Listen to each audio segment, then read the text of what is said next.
everybody. Welcome to InPsight Radio. I am your host, Danielle Egnew, and you are a fly on the wall too everywhere. How are you guys? Happy podcast day. Yay. Oh, man. I realized last podcast we were talking all about, weird time compressions and all these things, yet I'm still completely freaked out that this summer just blew by. It's like in the rearview mirror at this point. So I just hope that your summer was terrific. And as we start to head into fall, I hope that everybody has all of their compasses set for all the projects and all cool fall stuff that you want to get into. And we're not quite there yet, but we're getting there. I just can't believe it. I can't believe how fast this summer went. God. Anyway, there's so much going on right now, and it's very important to remember for everyone to be able, basically, to make time for yourself. One of the things that we don't do as we're coming to the close of a season, and I always like that late August close, because it's hot. It's really hot. But you can feel like the air at night is starting to get just a little bit cooler, and it's kind of flirting with fall coming in, and the ethers are just starting to thin, and we don't really see most of that till September. But still, this is a preparatory time, right? So as we go through this time where we're prepping up for everything and we're getting ready to go, make sure you make time for yourself, and make sure you're making time for yourself in ways that you're able to do something at least one time a week that you love. I know that sounds really ridiculous, but how often do you actually put off just for an hour or 2 hours? Give yourself 2 hours doing something that you really love. Because it's like, I got to divide my time, or I can't, or I have to make my energies into all this different stuff, and I never can really relax. It might not even be about relaxing. Maybe you like to paint with latex paints. Maybe you're a finger painter. Maybe you like to roll in Jell-O in your bathtub. You do you, okay? But whatever it is, make time for you to go ahead and just make this time, because as we get into this transition period and our ethers are going to thin and all the things, as we talked about last podcast, we're going to run into some slightly expanding, super exciting, yet sort of stressful things that we've got coming. So just pay attention to that, okay, coming up. And today's podcast, I'm actually really super excited about, and it goes to the point of be cool with yourself. Don't stress yourself out. Do things that matter to you. And it goes to the point of make sure you're doing these things, because money is going to get a little weird. Now, I'm not saying spend your money before it's weird. I'm saying go ahead and do these things before you start worrying about money. And you don't need to worry about money, and we'll get to why. Yet money, the God of the United States, the official God, it's going to get weird, guys. And it's going to get so weird that I really wanted to dedicate a podcast to it, because it's just weird. So this really goes out, this particular podcast, all the way through, at least through the end of 2022. And it really does go into the beginning of 2023, at least through most of it. And it has to do with how we view prosperity energy and how not to panic. Now, I know I talk about prosperity energy a lot.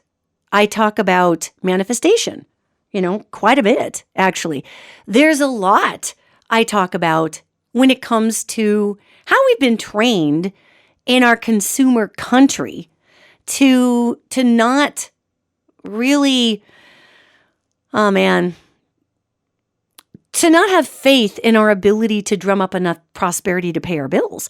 And make no mistake, gang, it's getting bad in the United States. We've got all these post-COVID ripples of supply chain issues, which drive up the cost on things. We also have a lot of really, really, really greedy corporations out there and greedy companies just making money hand over fist on things because they can right now.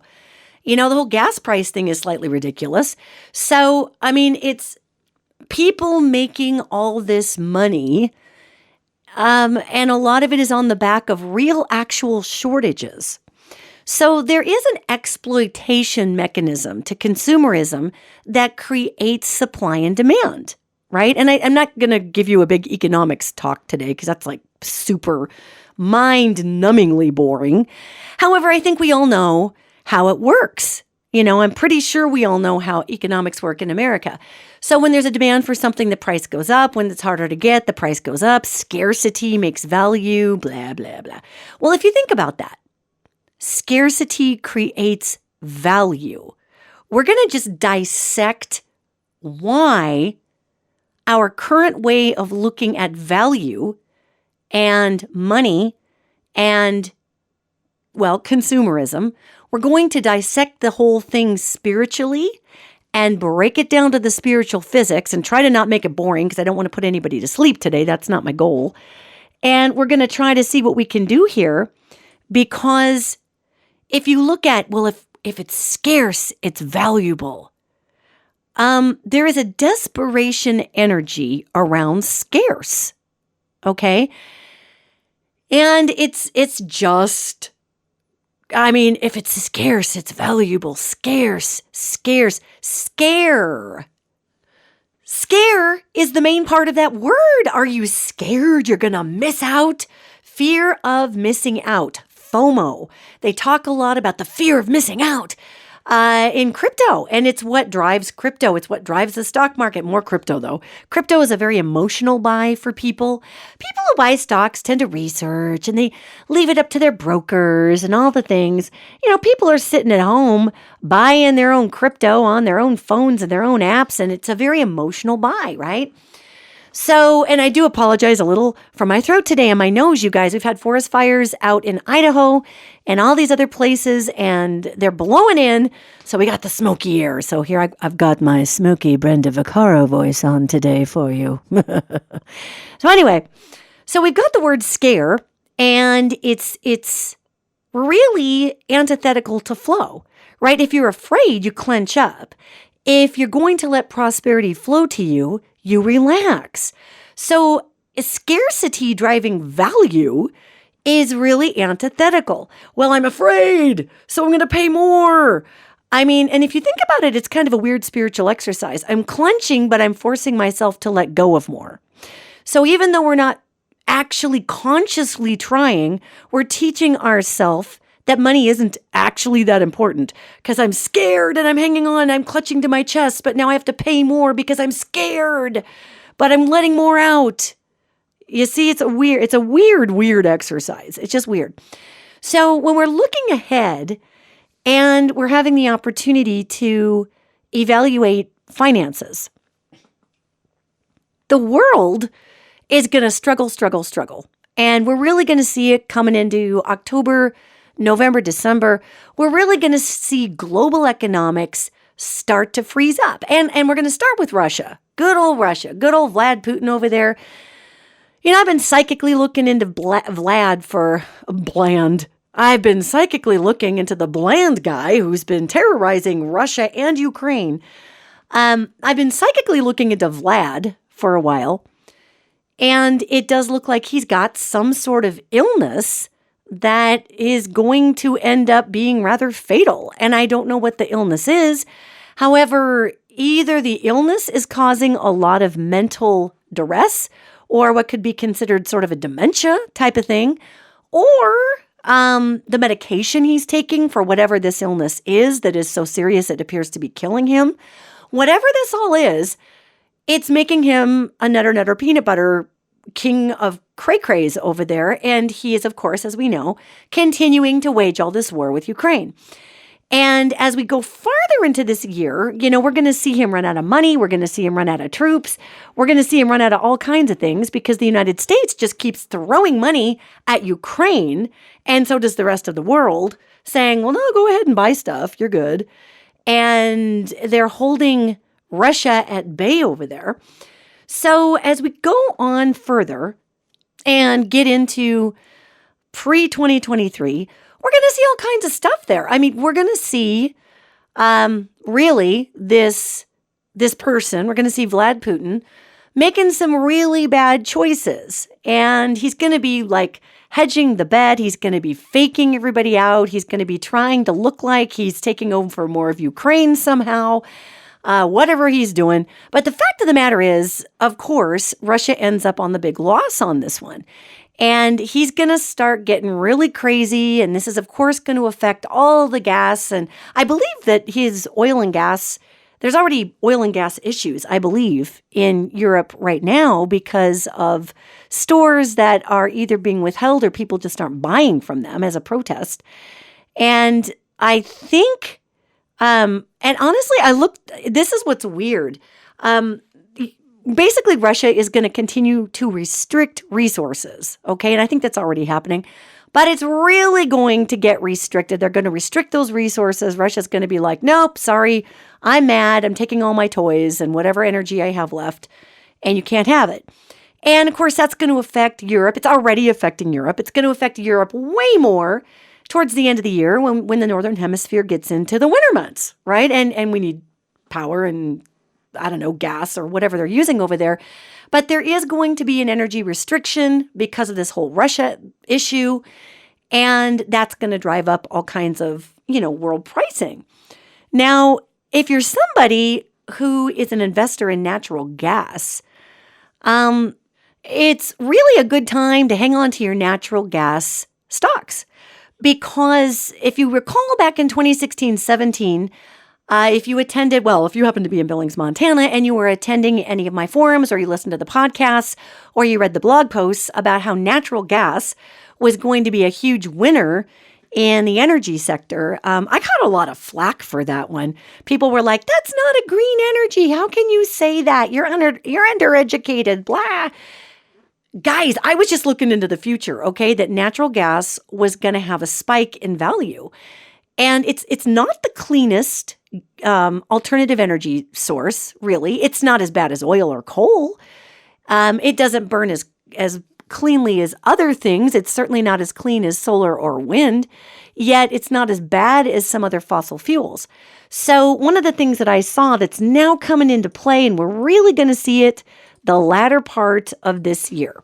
So just be on the look, September, October, November, December, be on the look the latter part of this year for natural gas prices to really go up.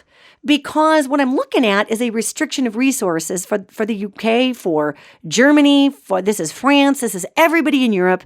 When I look ahead, they're going to have energy problems because of the Russia thing. Now, I don't think that necessarily takes a psychic to predict that one, okay? I think you can have a brain in your head and look over there and go, oh yeah, that's bad.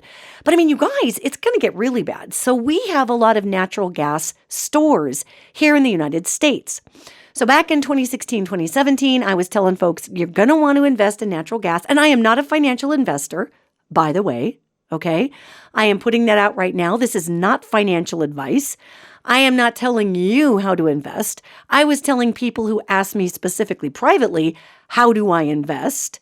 And I'm like, well, I'm not a financial advisor. And they're like, well, what are the angels showing you? And I'm like, well, this is what they're showing me. But keep in mind, this is a psychic prediction. It is not financial advice. So please do your own work researching everything. However, that being said, I looked ahead and I was like, guys, it looks like natural gas is going to boom. Well, now this makes sense because as we're looking across at Russia doing all kinds of restrictions to the production of goodies that they're given to everybody, then basically we're looking at Europe being short energy during the winter. And it gets cold over there, you guys. I mean, it gets cold. It's a northern place over there. So the natural gas products that we're creating in the United States, we've come a long way, actually, in being able to create really super large compression tanks of this gas and being able to get it to China and get it to other places. Because you guys, we have so much oil in the North American continent. We have so much oil here that through this whole gas thing, this has been ridiculous because our oil, the oil we're using, we're pumping here. And I know I've done podcasts about that, but I laugh when I go to the pump and here's this crazy gas price. And, it's coming down. Gas prices are coming down. But Slow but sure, God. But I mean, I always say I don't think I should be paying this much for gas considering it's coming all the way from the country of Wyoming. I got to be careful of that import from Wyoming if I live in Montana.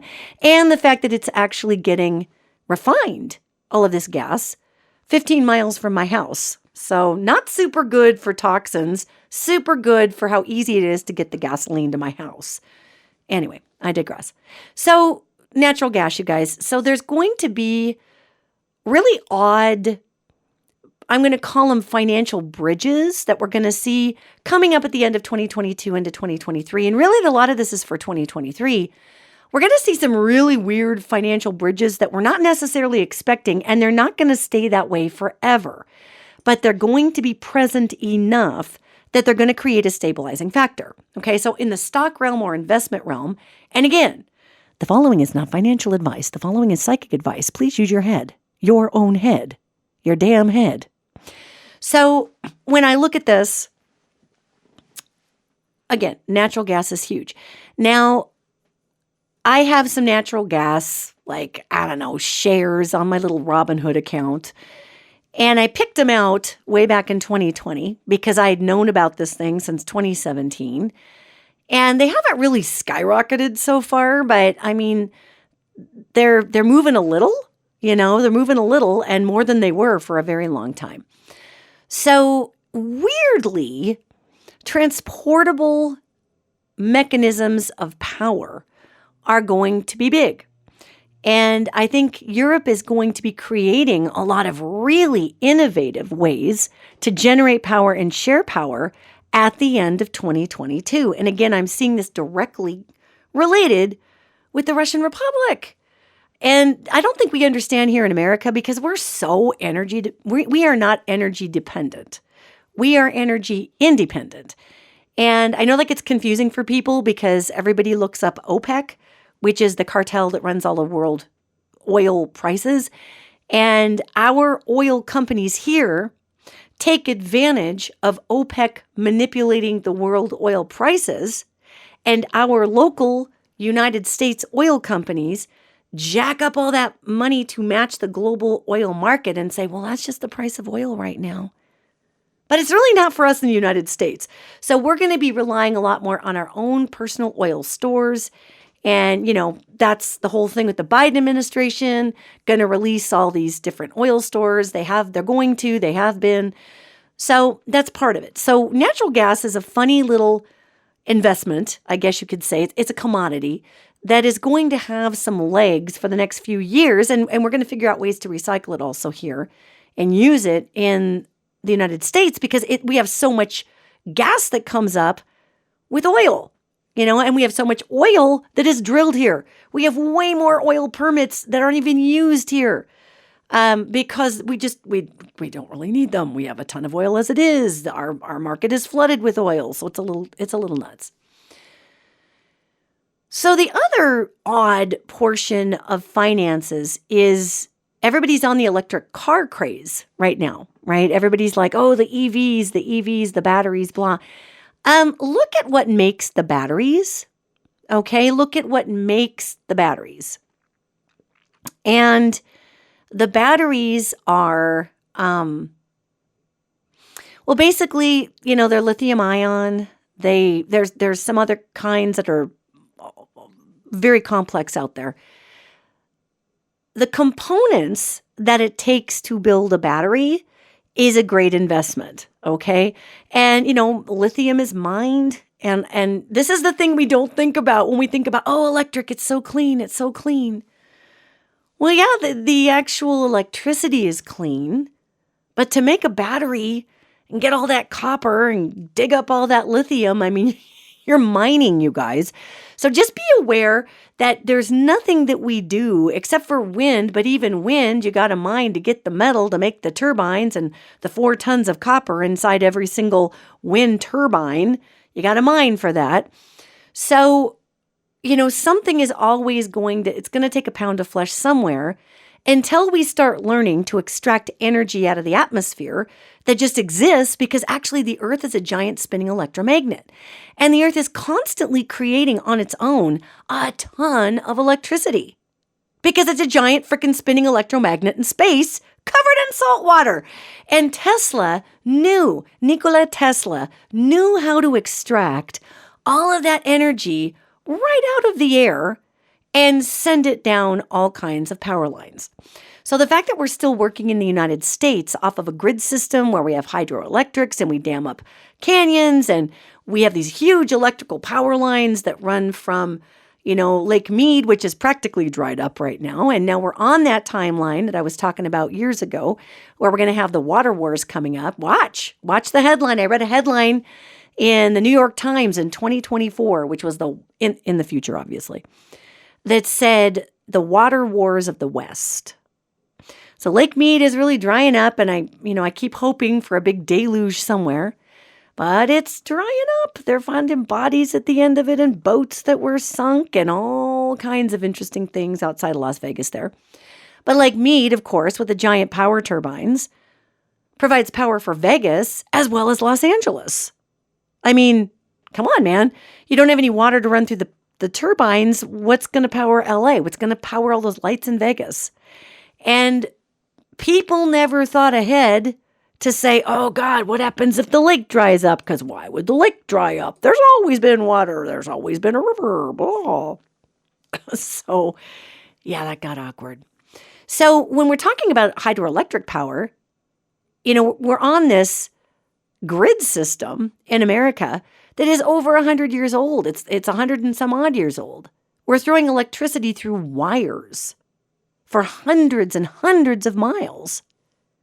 And we lose 40% of our electricity in those giant cables. If you're ever on the 15 driving from, it's pretty creepy if you are at night. But if you're on the 15 driving from Los Angeles to Vegas or vice versa, you will see these mega massive honking steel towers with these huge, humongous, just metal cables that are transmitting high power yields across the desert to get to LA and other junction stations that bust it off all over.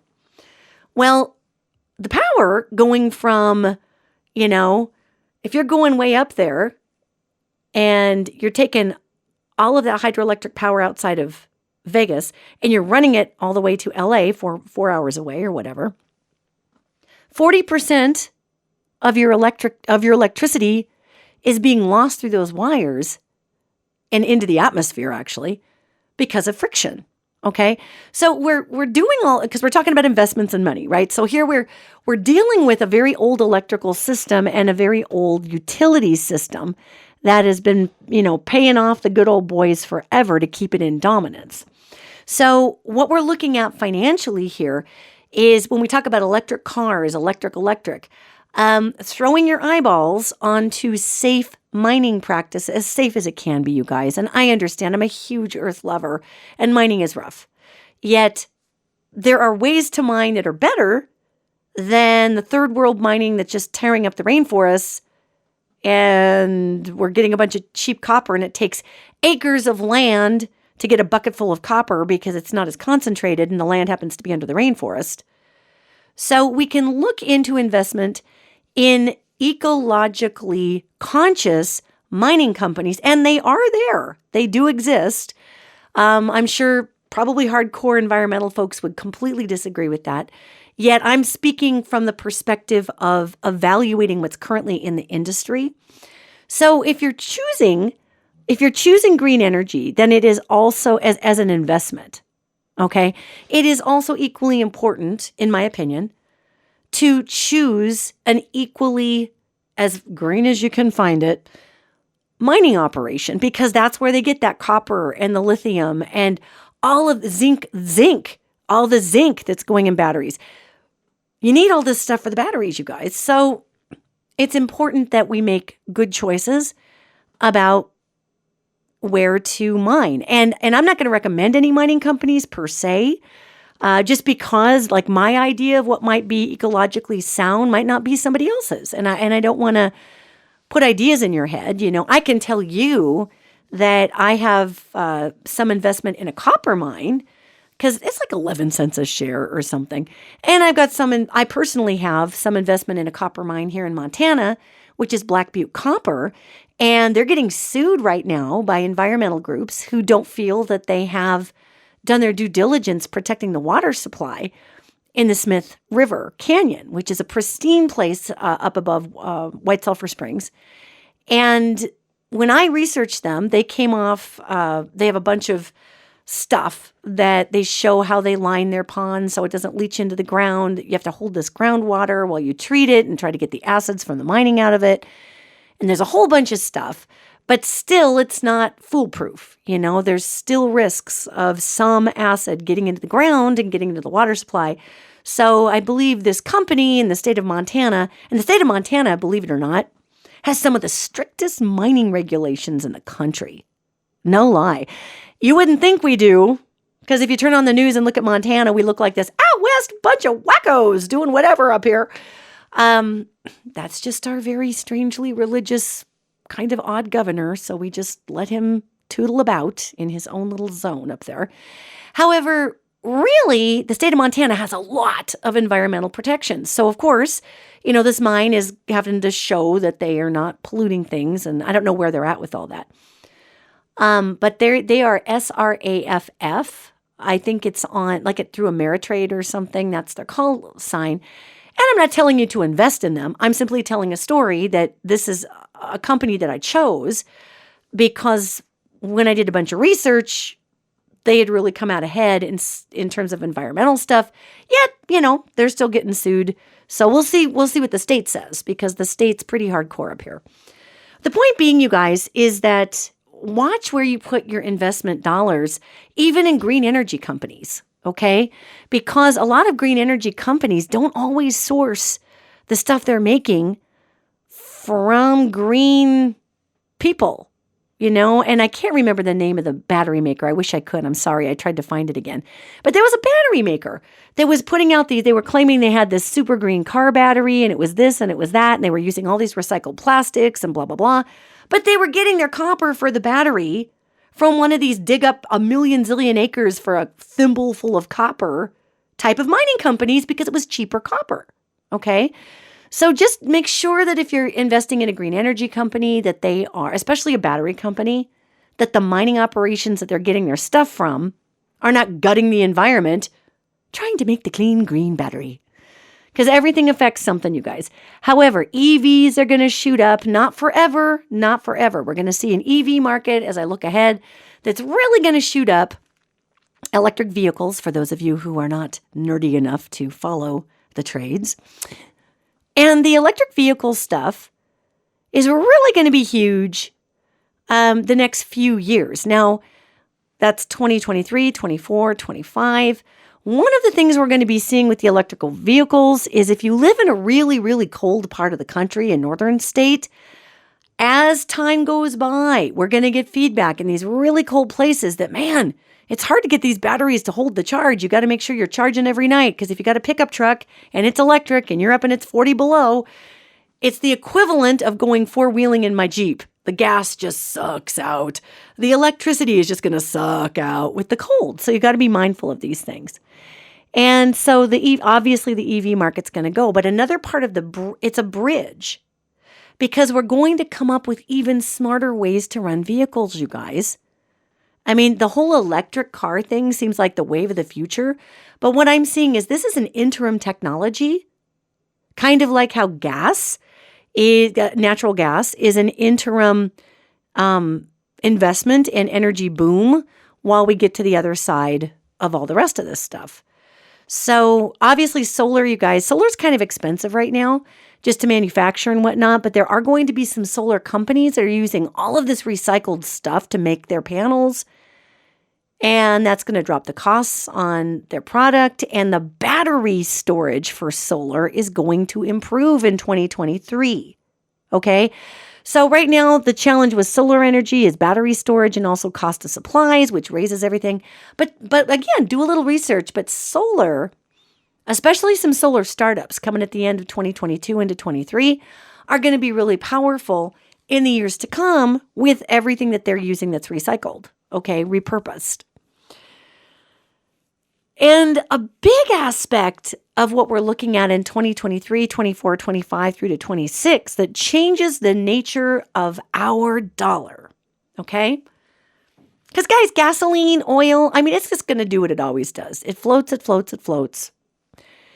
And pretty soon, in a couple of years, well, actually, no, in about 18 months, a lot of people are going to be running electric cars. So there's going to be less gasoline sold, more gasoline in storage. So gas prices come down because of that, because more people are driving around the EVs. So oil companies are going to want to entice people back into buying, combustion engines. And pretty soon, you go down, I'm looking down the timelines here. Pretty soon, you go down into the middle of 2023, the end of 2023, we're getting some pretty low gas prices to compete with the fact that a lot of the combustion engine vehicles everybody's buying these new EVs. Now, sure, we've got a ton of gasoline engines still on the road. But as people's cars are petering out, they're going and buying the EVs.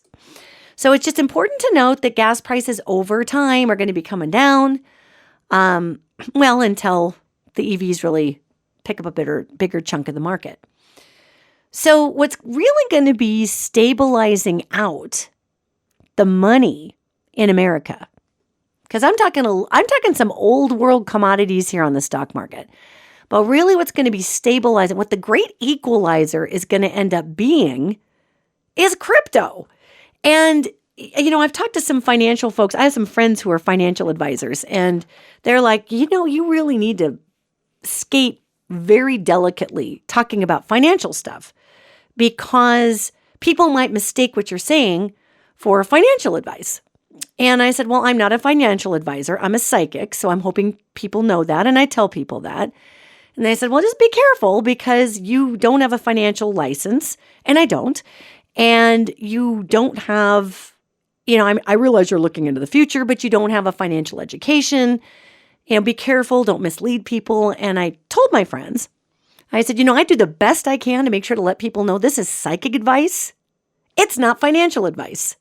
You are 100% responsible for choosing what you invest in, man. But money, you guys, money is part of my job because it's an energy. And I see money swell and swell up in the crypto markets. Now, it's going to be a weird situation with crypto. It's going to look like it's died on the vine pretty much through 2023. Like if you're holding Bitcoin, keep holding. I would. I don't have much Bitcoin. I have like a quadrillionth of a Bitcoin is about what I can afford. But hold your crypto if you have it, okay? And I understand there are some cryptos that are hot and then they die and all the things. You got to look at crypto investing, you guys, as much more than the stock market. It really is a form of gambling, crypto. Because you just are not guaranteed a dang thing is going to happen with it. Now, with stocks, you're not guaranteed anything's going to happen with it either. However, it is regulated, and there's a lot of oversight and a lot of numbers that go into deciding why a stock is worth what it's worth. And stocks are not volatile. If they are volatile, the market closes trading on those stocks. If they're shooting up and down and up and down, the market just closes the trading on it because something's wrong. With crypto, it's not regulated. Now I do see some crypto regulation coming in, and that's around 2024. Nobody wants to broach it right now. So this is sort of the old west of crypto right now. And if you're somebody who is just kind of wanting to have some fun and get into it, this is the time to do that, okay? Because we are going to have crypto regulation that comes in. And in one way, that's going to be great because it's really going to cut down on the fraudsters out there. In another way, it's going to be a bummer because then there's different, tax issues, which we're already seeing crypto get taxed and whatever. However, Bitcoin, this is what I'm looking at. Bitcoin, Ethereum, Cosmos, that's the atom, I think. Cosmos, Polygon, which is the Matic token, and any of these meme coins that float on the main coin. And if you don't know what I'm talking about, here's a super easy explanation. So I'll just use Ethereum. So here's Ethereum. It's a coin, and people have decided it has value. So it's worth like, I don't know what it's worth now, whatever it's worth, a couple grand a coin. And meme coins or tokens base their value off of, in this case, we'll say I make a token and I base it on Ethereum. And my token, you can buy into it, and it has its own value system, and I'm creating an ecosystem for it, and I'm creating a way to spend it, and you can spend it in gaming and do all these things. But its value is attached to Ethereum. So if Ethereum goes up, my little meme coin goes up. If Ethereum goes down, my little meme coin goes down. Okay, and that's Dogecoin, all these other coins that ride on other tokens that ride on other coins. Kind of like if I'm an oil subsidiary of Exxon, and if Exxon shoots way, way up, then my stock goes way up. If Exxon comes down, my stock comes down. It works the same way. However, Bitcoin, Ethereum, these are going to be big mainstays, but we're really not going to see it take off until 24, 25, 26, 27. These are the big 2023, maybe a little bit halfway through the year, but you guys, economically, we're really not moving all that much in 2023. A little teensy bit. We're not plummeting further, but we're really kind of doing nothing. So don't freak out, because the game of money that consumerism wants you to play is panic, have FOMO, fear of missing out, dump all your crypto or stocks out of fear, okay? And because when you're dumping everything, that's fear, that's a scarcity mindset, which again goes back to the beginning of this whole podcast. Scarcity creates value, does it? I think if you have a scarcity mindset, it also causes us to eject a bunch of stuff that it's eventually going to have some pretty hefty value. All right. So going back to the cryptos, there are a number of them, and Polygon is a sleeper right now. Polygon, I keep seeing Polygon as a crypto just flying forward. And again, this is 24, 25. It's a little later on.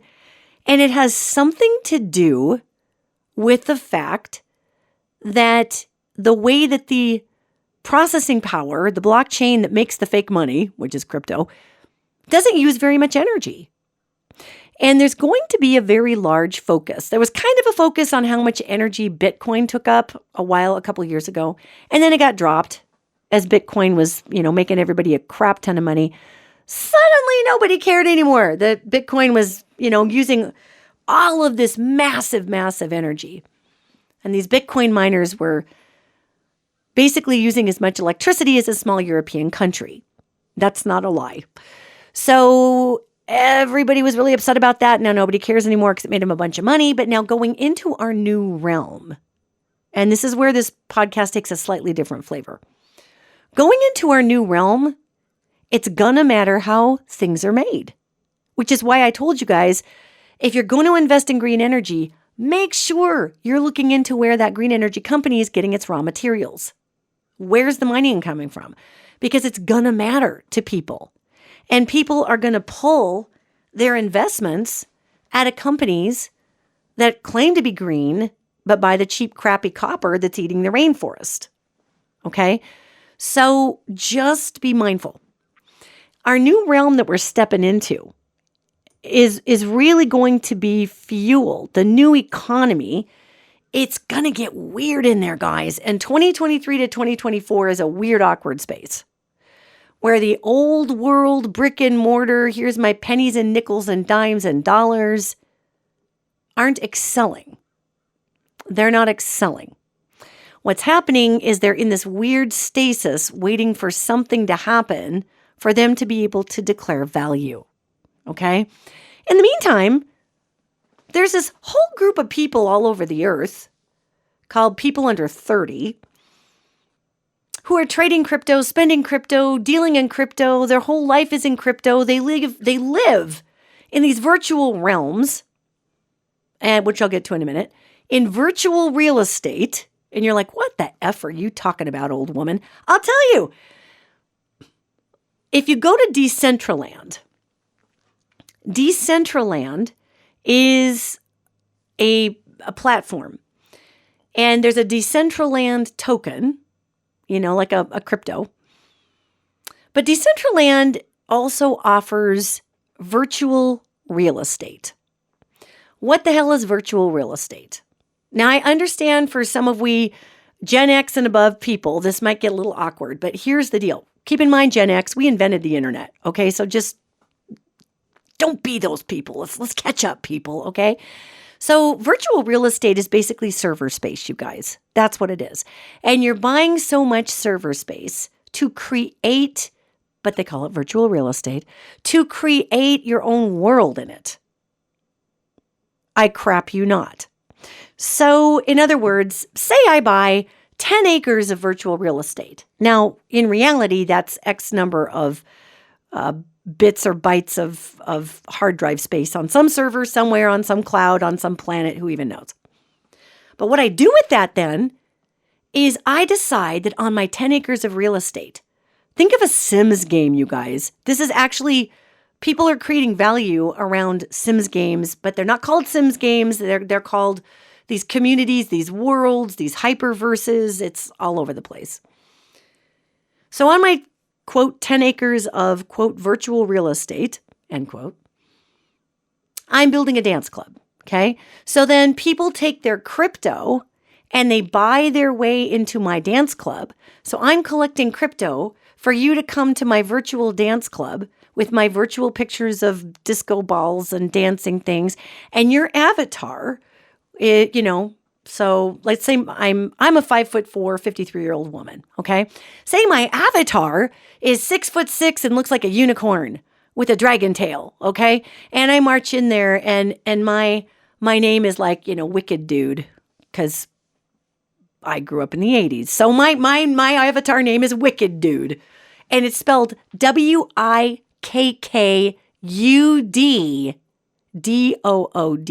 Wicked Dude. Okay? I'm making rock and roll horns at the microphone right now. Horns! So I walk in, I take my crypto, and say I take, Ethereum. I need like a 0.0, whatever. I need $20 in Ethereum to get into my dance club. So people give me their Ethereum. I take their Ethereum. I put it in my little fake money thing over here, which is called my crypto account. And that's what I'm telling you guys. Crypto is not going to be fake money. It's not fake money. It's going to be real money, but just hang in there with this description. So then they come into my club, and I might have leased some space to a vendor in my club, in my virtual real estate.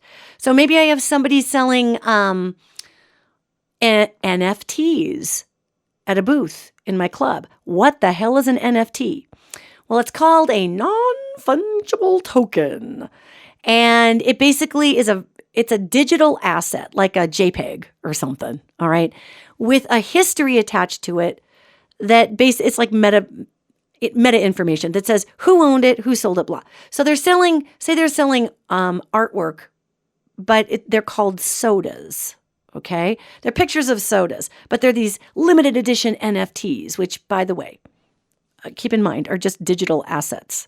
Like people are buying digital artwork, but it's called an NFT now because the NFT has a bunch of record of who owned it, and the who owned it is what gives it value.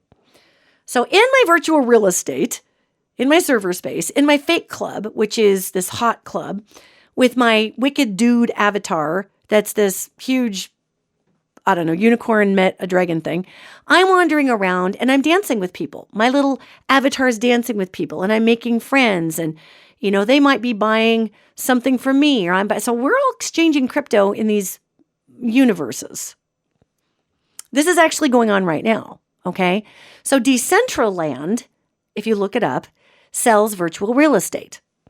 And they also have a token that you trade in there, that you use to buy things. Like, going to the science fair when you were a kid and you would buy tickets from the school booth, And then you take those tickets and give them to like the palm reader or the haunted house or whatever to get in.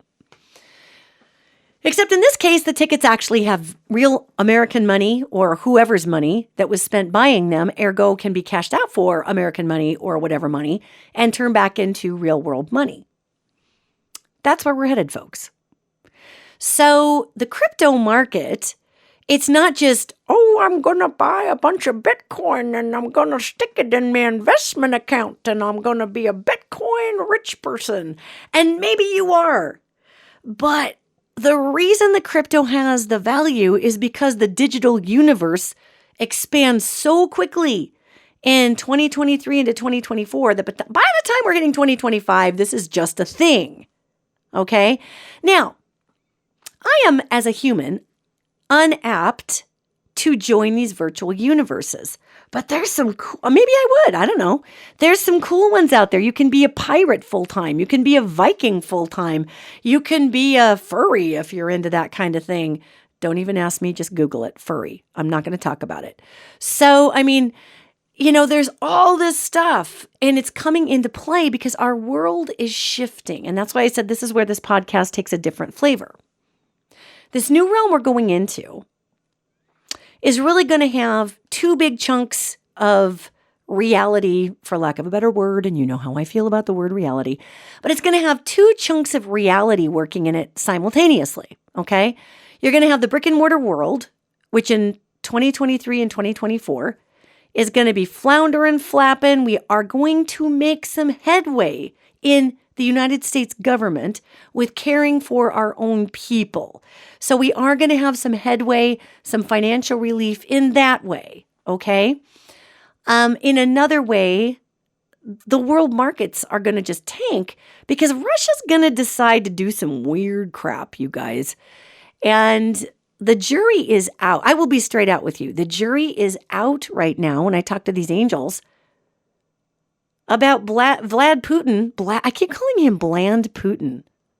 You know why? I think that's his worst nightmare, is to be bland. Bland Putin. My name is Bland Putin. I run Russia. Currently, I'm afraid I'm losing power. Bland. That's coming right out. That is a fear that guy has. Wow, that's coming out of him right this second, right live on this microphone. He's afraid. He's afraid he would just be seen as impotent and bland and not as the big, Russian bring back Mother Russia thing. And anyway, so the jury is out, you guys, on whether or not Vladimir Putin, because of this terminal illness he appears to have, and this mental degradation that he is suffering. And let me just look into that for a second. Let me just look into that prefrontal cortex. Looks so bizarre. It just looks all fogged out and kind of plaquey up there. And looks like a combination of medication and illness and, God bless you, buddy, and extreme alcohol use. I think the combination of all of that. Anyway, the jury is out on whether or not this guy, being the roaring lion, would go out with a bang, literally, and leave a big hole where Russia was and a big hole where Ukraine was, just on principle, because the West can't have it. So no one will.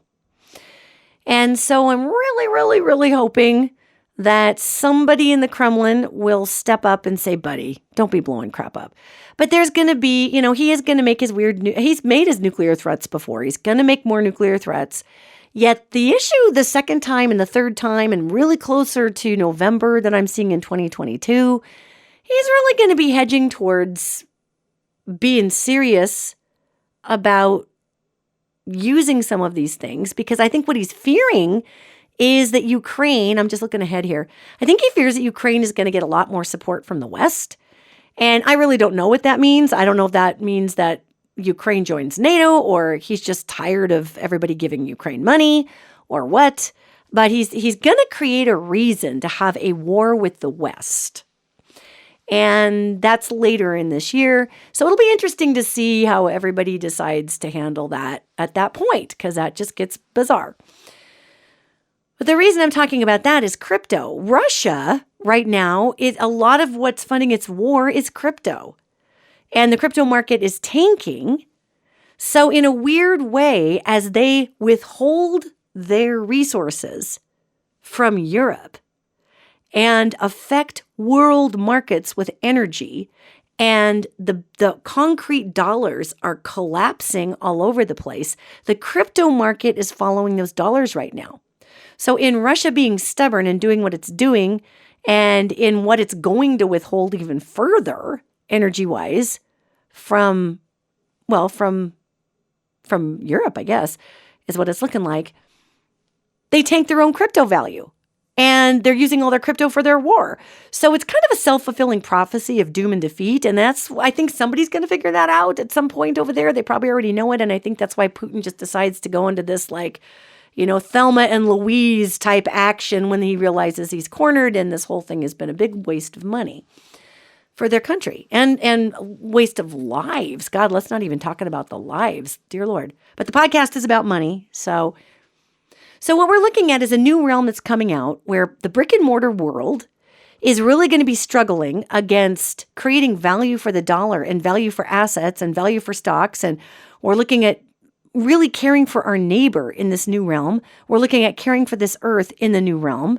We're looking at government in America caring for the people more so in this new realm. So the brick and mortar is going to be making strides to improve itself, yet commerce, which is based on scarcity, fear, and competition, those are directly antithetical to the energies of sharing, caring, stewardship, blah. So you can understand how we're going to have like a feedback loop of energy around money for the next couple of years, 2023 and 24. Not that it's going to tank and we're all going to go to financial hell. It's not that. But it's not going to do a lot. Okay? 2024, we're starting to crawl out of it. However, watch the crypto markets. Because the crypto markets, this is where our realms are going to separate. Because we have that brick and mortar realm. And we also have this virtual realm that's completely taking off. And I said people under 30. Guys, it's not just people under 30. Okay? There's a lot of people who are invested in these virtual reality. It's not even VR. These are flat screens. I mean, I could kind of get into it maybe. If these worlds were virtual reality, I think that might get a little scary, honestly. But scary because it would be too cool. I mean, if I could just go be a pirate on a ship all day and trade money and make real money doing that. Wow. Talk about disassociation from our current physical form here. So our virtual realm, we're going to kind of divide in the next couple of years to people who are hyper-focused on the physical and people who are hyper-focused on the virtual. And the virtual real estate like Decentraland, and there's a bunch of them out there, you guys. And the NFTs, which are non-fungible tokens, and I've heard it pronounced two ways, non-fungible, non-funkable. I like fungible because funkable makes me think that I have toenail issues that need dealt with.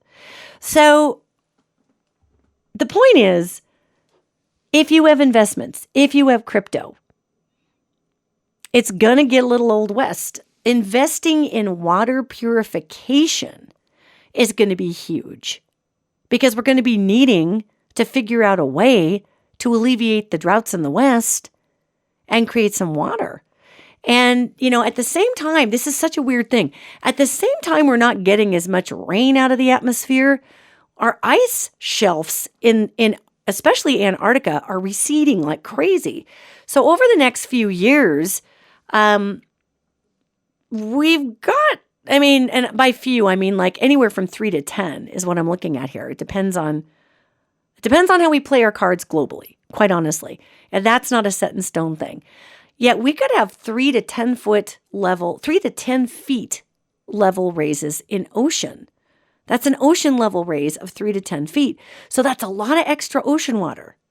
So it'll be interesting to see if we create some sort of technology, actually we will eventually, that is cost effective to use some of that ocean water and purify it. And, we can't just drain the oceans out either because we're coming up on 8 billion people. So there's going to be a really interesting straddling period. And if you've ever owned a boat or had a friend who owned a boat, Maybe you had too many beers, and maybe they pulled up to the floating porta potty in a lake. And if you've never had this experience, I highly recommend that you come down to Montana or Wyoming and go boating on Bighorn Canyon. And I would recommend going with somebody who's a little experienced because it's a pretty dangerous lake to go floating around in. 72 miles long, a lot of it through very narrow canyon territory that has kind of invisible big spires of rock underneath. And sometimes if you clip your boat with that, that's not good. But if you're going around Bighorn Canyon and you have to use the restroom, it's such a big lake that they basically have these floating outhouses. So if you pull up to them and you've had too much beer, or perhaps one cocktail too many, and so I have your friends, and they kind of pull up and you jump off and you go use the restroom and you come out and nobody's paying attention and they let the boat kind of just like float, 2 feet away from the dock, and perhaps your discernment isn't the best right now. And you're like, I can make it. So you got one foot on the dock and you've got your beer in your other hand and you throw your cowboy boot up onto just over the edge of the railing of the boat there. And you go to step on it, and the inertia of your foot and the momentum pushes the boat further out. And now your friends are all drunk and just laughing at you. So you've got one cowboy boot onto the dock, and you're doing the French splits here, and there goes that boat, and you're thinking, oh my God, there goes my hamstrings, oh, there goes my entire set of everything, and the boat's just getting further and further away, and you're thinking to yourself, well, what do I do? Do I kick off the boat?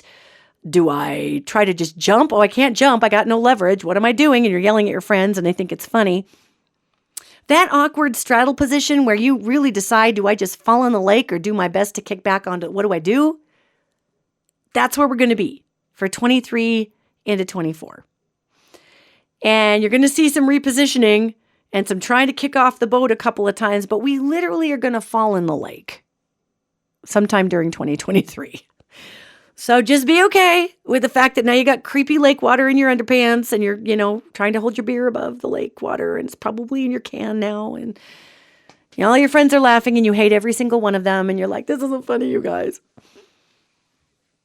I could be speaking from experience, maybe, in this story. However, the bigger picture here is that you guys we are in an incredible place right now, where we get to watch the revaluation of our money system. And how many times have I talked about that? As a matter of fact, if you go on to roadangeltv.com and look at a trailer for the TV series, and by the way, we got our pilot back, and we're doing a little chit-chat with some distribution outlets, so I'll let you guys know what we come up with, because we finally got it back. It got delayed for 18 months because of COVID, so that was kind of rough. But the segment that I shot, where I said in the next 5 years, we are going to reevaluate our money system, that was shot in 2021, okay? And that's what's going on. So we're going to get to watch how we create our own value in the United States. Now, granted, money, you guys, the American dollar is not going to tank and die. Not in our lifetime. Not for a long time. Not unless you live to be like 150. It's not going to tank and die, because if we fail, everything fails. If the Chinese yuan fails, everything fails. However, it's going to struggle, because what we offer the world is going to struggle. So in 2023, we're going to see a lot more American manufacturing start to get kicked up again. We see most of this hitting in 2024. So 2023 is a little awkward. It's a good preparation time. It's a good time to research and do some investment work, because the markets are going to be down. We're going to see some changes financially around the midterms. That's going to be a great big deal. And so when I'm looking here, this is a good time to also look into some virtual stuff, just because Decentraland and owning virtual real estate isn't necessarily my thing, doesn't mean it's not a good investment. I might not do much with it. Maybe I will. Maybe I will develop nirvana. Maybe I will buy a bunch of you guys. I will make a token. I'll make the love token. And we can spread the love in nirvana, and we can all come to nirvana, and we can make really cool characters, and we can brainstorm on awesome ideas and all these things. And I don't know. This is unlikely, but I mean, that would be fun, right? If I was a developer, that would be fun. If I knew how to code blockchain, that would be fun. But I could own the virtual real estate that I sell to somebody who's going to make nirvana. There's probably like 12 nirvanas, actually, if you go look. I don't even know where to find all this stuff, you guys. I just know that Decentraland is more of a mainstream platform that offers some of this stuff. So there you go. So that's all I would tell you is that we have two realms coming up. One disassociating from the old world because it just can't deal with it anymore, and creating these micro worlds that are virtual. And one in the real world out here, 3D world, whatever you want to call it, that is going to be reformatting the value of money. And part of that reformat process is, do I really value a green energy company that uses components in their batteries that are taken from unethical mining companies? Do I really value that? That is deciding the value of our money. Okay? That is deciding the value of our money. If I go over here and I say, okay, well, I'm going to really think Polygon is cool because it takes less energy to make a Polygon, to make a Matic. The token that floats on Polygon is called the Matic. So, okay, these Matic are better for the environment. So now I decide that has more value than, say, Bitcoin, which isn't actually going to happen. But Matic does go way up. Polygon goes way up. Not to surpass Bitcoin, but it goes way up. We are deciding what has value, gang. This is the greatest manifestation exercise in America and globally, because now we're all connected via the investment markets. It's a global economy, whether we want it to be or not, it is. And we are connected through the crypto markets. So these are all global economy issues. So we are literally manifesting, 8 billion of us, what we think has value. So don't be afraid of money. It's a manifestation exercise. Don't be afraid of investment. It is manifesting what is decided has value. If nobody invests in something, it loses value. I don't care how great the idea is. If nobody puts money into it because of, remember, if it's scarce, scarcity, the scarcity complex that is a dichotomy and works in two different ways, then it's of no value. So just keep this in mind. This isn't actually about money, gang. It's about manifestation. What kind of world do we want to bring in? What kind of world do we literally put our money where our mouth is and bring in? Because that's what's happening in 2023 and 2024. And really, 2023 is going to look bland and a little grim, to be honest with you. From the regular money perspective, it's going to look a little crapped out. It's going to look a little chunky. And we've got a big recession coming in. We've got big issues with the housing market coming in. We already have a recession, but they're not calling it that. And it's going to show itself eventually. And so, okay. But don't be afraid during this time. Decide where the value in the world is going to be and put your money where you believe it, and put your money where you want to make some money. And that's up to you. I have some amazing friends, and they were really struggling with having investments in oil that they made like 40 years ago. These are retired folks, right? And my friends were really struggling, and they're like, man, this is really tough because these oil industries are not being very ethical. And oil is trying, for the most part, some of it's not, but a lot of it's trying to be a little more environmentally cool, sort of. And my friends who are huge liberal voters were really kind of struggling, like, well, God, but now we're retired and our 401ks and everything are in these stocks. And we kind of can't just liquidate out. I mean, that's going to kill because they're getting dividends and it's this big building over time thing. And so for them, I mean, they could, but it's going to sink their future. And it's not like they're 25 and can go out and get another job. I mean, these are people of a certain age. So we don't need to demonize money. We don't need to demonize the choices people are making. That doesn't get into our new realm. Our new realm is, how do we put our money where our mouth is? And how do we develop the world that we want to see? And go for it. Don't be afraid of money.